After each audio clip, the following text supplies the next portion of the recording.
नमस्कार, good evening. मैं MP sir by geography अपनी बात कर रहे थे जलवायु के विषय में, जिसमें भारत की जलवायु है उसमें अपने शीत ऋतु के बारे में चर्चा कर चुके थे। अभी अपने बात करेंगे ग्रीष्म ऋतु की। तो शुरू करते हैं भारत की जलवायु।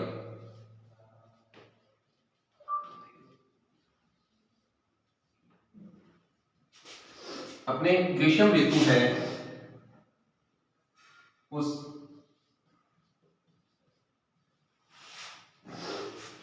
ग्रीष्म ऋतु का जो कालक्रम है वो मार्च से जून है, जिसमें मध्य मार्च से मध्य जून का जो समय है वो ग्रीष्म ऋतु का समय रहता है। और इसी ग्रीष्म ऋतु के समय में अपने जो बात करेंगे किस प्रकार की यहाँ जलवायु है वो रहती है भारत में। तो अपने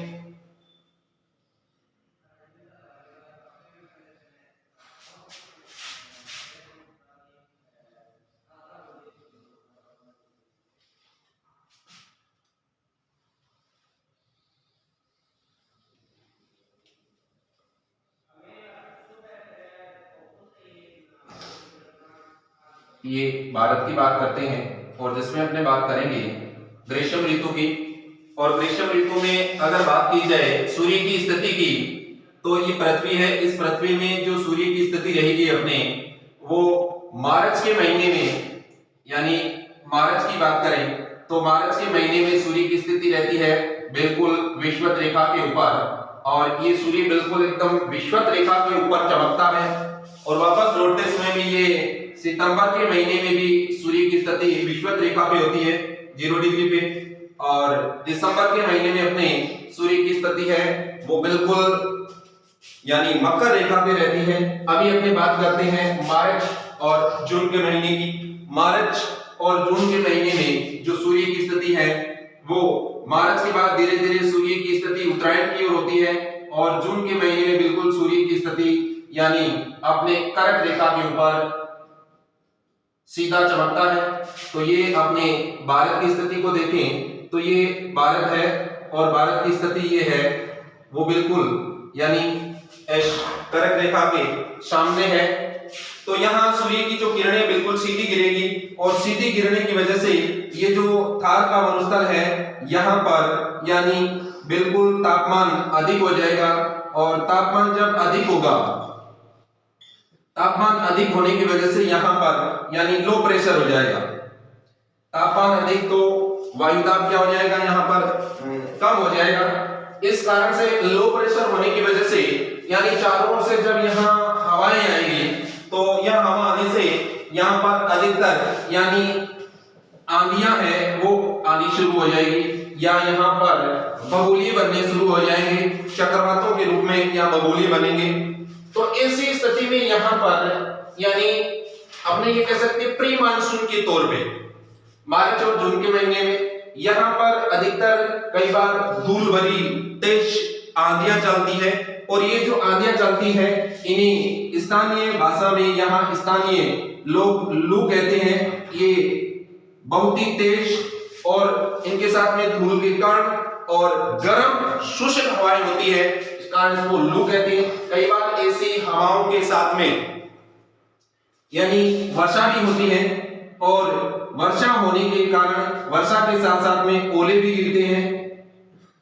वर्षा और साथ में जब ओले गिरते हैं तो यहाँ के जो स्थानीय लोग हैं या स्थानीय भाषा में इनको जागड़ा कहते हैं, क्योंकि यहाँ के लोग जब तेज हवा के साथ में यानी ये धूल मिट्टी के कण भी साथ में होते हैं और वर्षा की बूंदें भी होगी तो यहाँ पर यानी तेज आंधियों के साथ में हल्की वर्षा होगी, कई बार ओले भी गिरेंगे। ऐसी वर्षा जो प्री मानसून की कहलाती है, इसको कहते हैं प्री मानसून की वर्षा। और प्री मानसून की वर्षा को अलग अलग स्थानों पे अलग अलग नामों से जाना जाता है। वो अपने इस देखेंगे मैप के अंदर कि कौन से स्थानों पे इस यानी वर्षा को किन नामों से जाना जाता है? तो अपने बात करते हैं कि जो ये मानसून है वो जब शुरू होता है तो यहाँ अपने पूर्वोत्तर के क्षेत्र में यहाँ पश्चिम बंगाल का क्षेत्र है, इस पश्चिम बंगाल के, और इधर ये असम का जो क्षेत्र है, इधर जो वर्षा होती है प्री मानसून के रूप में, इसको कहते हैं नॉर्वेस्टर, इसको कहते हैं नॉर्वेस्टर। और नॉर्वेस्टर की जो ये वर्षा होती है ये अक्सर अपने भारत के पूर्वी क्षेत्र में होती है, जिसमें पश्चिम बंगाल है यहाँ पर और असम का क्षेत्र है, इसमें ये जो वर्षा होती है ये अधिकतर यानी यहाँ पर चाय और धान की फसल के लिए बहुत ही लाभदायक होती है, क्योंकि चावल की जो खेती है अधिकतर पश्चिम बंगाल के अंदर की जाती है और असम है ये चाय की फसल के लिए सर्वश्रेष्ठ क्षेत्र है। तो यहाँ पर ये जो वर्षा होती है ये वर्षा इन फसलों के लिए बहुत ही लाभदायक होती है।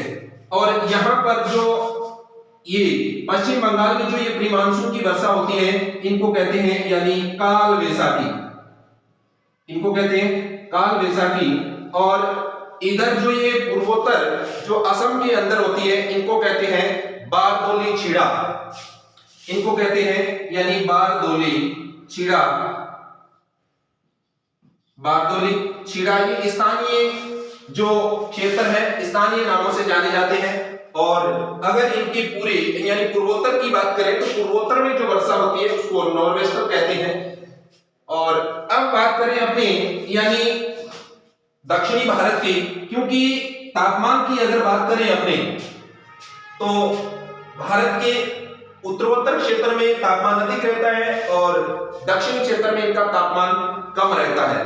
तो यहाँ पर कर्नाटक का क्षेत्र और यानी केरल के क्षेत्र में यहाँ पर ये वर्षा होती है। तो कर्नाटक और केरल के अंदर जो वर्षा होती है तो ये कर्नाटक का क्षेत्र है और ये है केरल का क्षेत्र।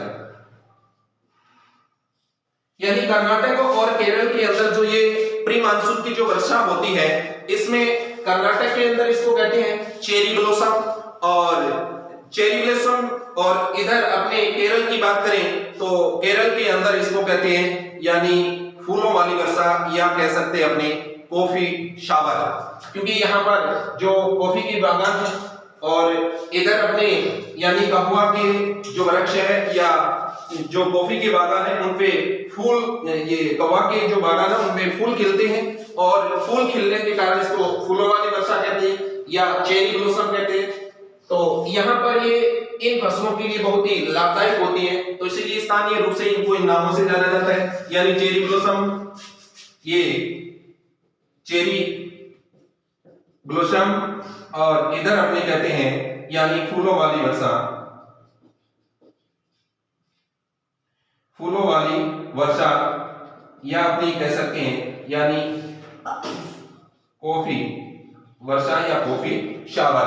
अगर यहाँ पर जो वर्षा होती है ये कॉफी की फसल के लिए बहुत ही लाभदायक होती है। यानी कॉफी शावर का मतलब ये नहीं है कि आप मुंह फाड़ के सो जाओ और वर्षा होगी कॉफी की, क्योंकि यह फसल है इसलिए इस फसल के लिए ये लाभदायक है।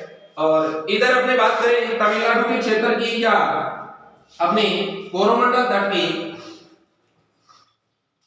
कोरोमंडल तट या तमिलनाडु